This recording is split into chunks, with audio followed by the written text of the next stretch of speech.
Hi guys, so today we're going to do kyanite. And here in the shop I have blue, I have black, and I have aura kyanite. So we'll kind of cover those guys. Kyanite's going to cover inner bridges, psychic ability, a connection with nature, past life recall, telepathy, and empathy. So it's a very internal, self-seeking kind of stone. It's an aluminum silicate, aluminium. Aluminium's easier to say than the American aluminum, so we'll go with aluminium.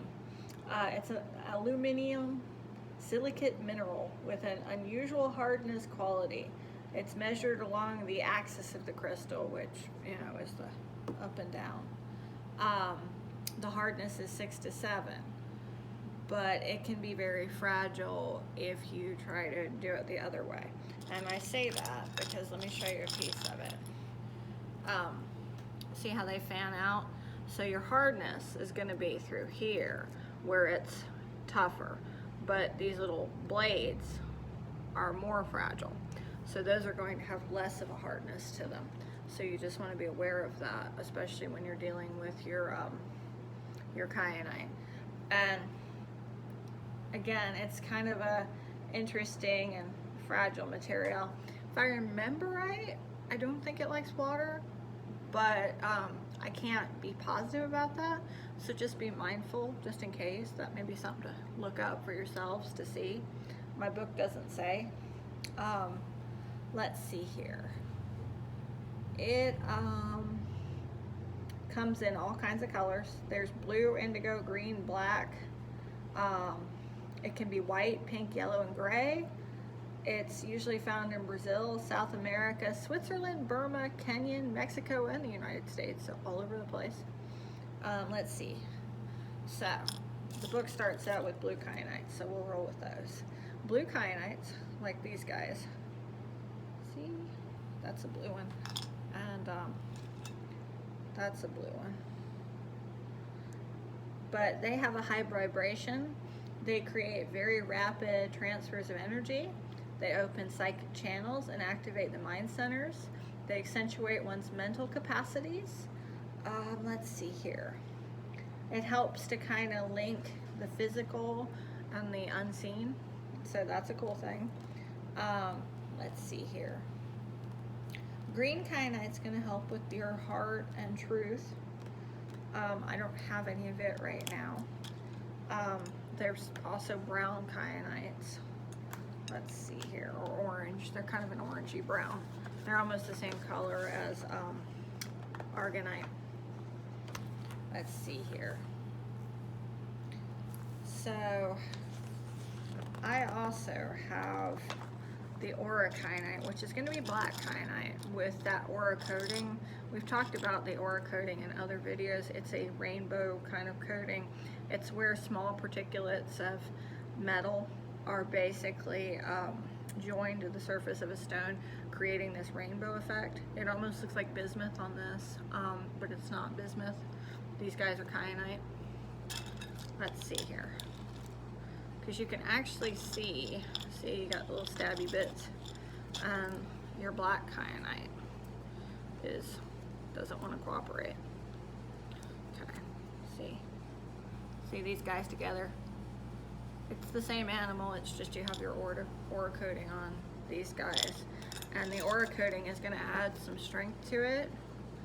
And it's going to help a little bit with the, not being quite so fragile. Because, kyanite does flake real easy. And also it's easy to like stab yourself with the little shards of kyanite. So just be careful with it. And don't let your kids play with it. It's not real super great for them to be messing with. It's not necessarily dangerous per se, it's just, it can flake off into little pieces, and that might not be the best thing in the world for the kiddos. But the aura pieces, a lot of people feel like aura coating because it's, metal particulates depending on what kind of colors you're getting. Sometimes it's titanium particulates, sometimes it's very small gold particles. So just depending on what aerosolized metals they're using as the coating. sometimes you get the effects of those as well, and so they make better conductors that way. Some people feel. Of course, the aura coating thing, they do a lot of stones that way, and at some point I'll do a video just on the aura coatings. But these guys that are aura coated, first off, you know, shiny. Second off, you get all your, you know, black kyanite things. And black kyanite hits all of the chakras, but especially the third eye and the heart. It especially draws those. It's a storm element. It helps create, you know, very fast exchanges of energy. It's almost like, you know, beefing up a computer system where you're sending information and receiving information. These guys are kind of the metaphysical version of that. So let's see here. Let's look at the blue ones a little closer. These guys tune more into your thinking and your brain kind of stuff. It does help you to find the truth, the deeper truth in situations, and helps dispel uncertainty and stuff. So they're good for that.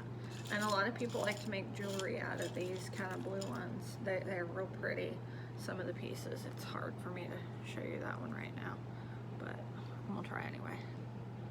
See how pretty that guy is. So people will use them in jewelry and stuff.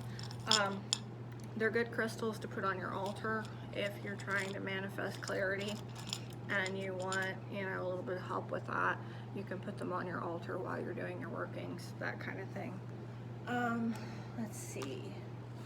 I think I've covered all of it, but as usual, I'm checking.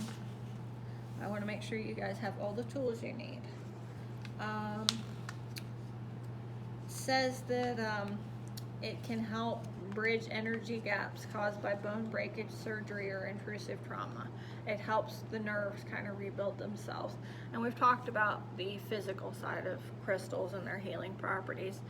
I think they help, but I also don't think you should solely rely on your crystals. I think you should also seek modern medical advice, but that's, again, totally up to you, totally up to how you practice.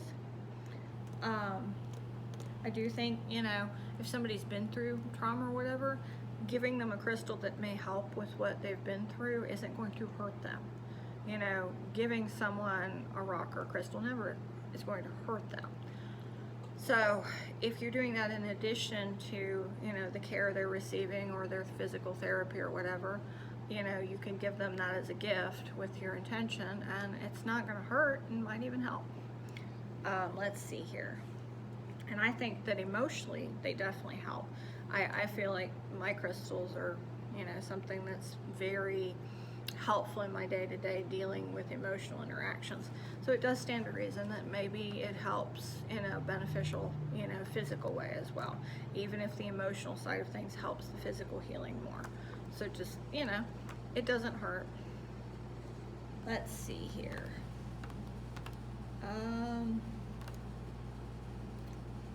That's about all I can see. The stuff that's really important that you need to know about it.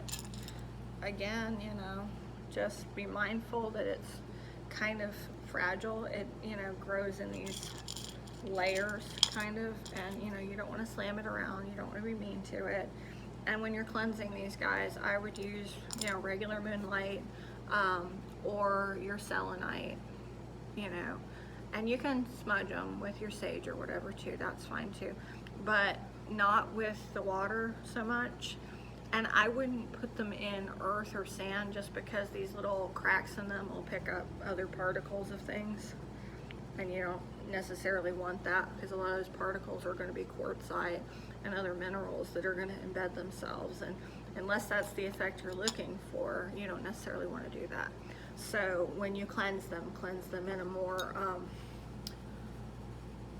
less physical way than your water or your, you know, earth grounding, you know, something a little less, you know, intrusive with the crystals.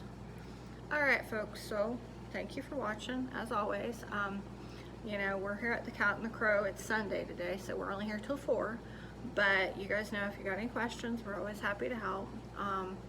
And we'll be back at it, you know, if you miss us today on Sunday, you know, we'll be back at it on Tuesday, bright and early. But, you know, you can always shoot us a message over on the Cat and the Crow's Facebook page. It's the Cat and the Crow, Georgia. All right, guys, so thank you again, and have a great day.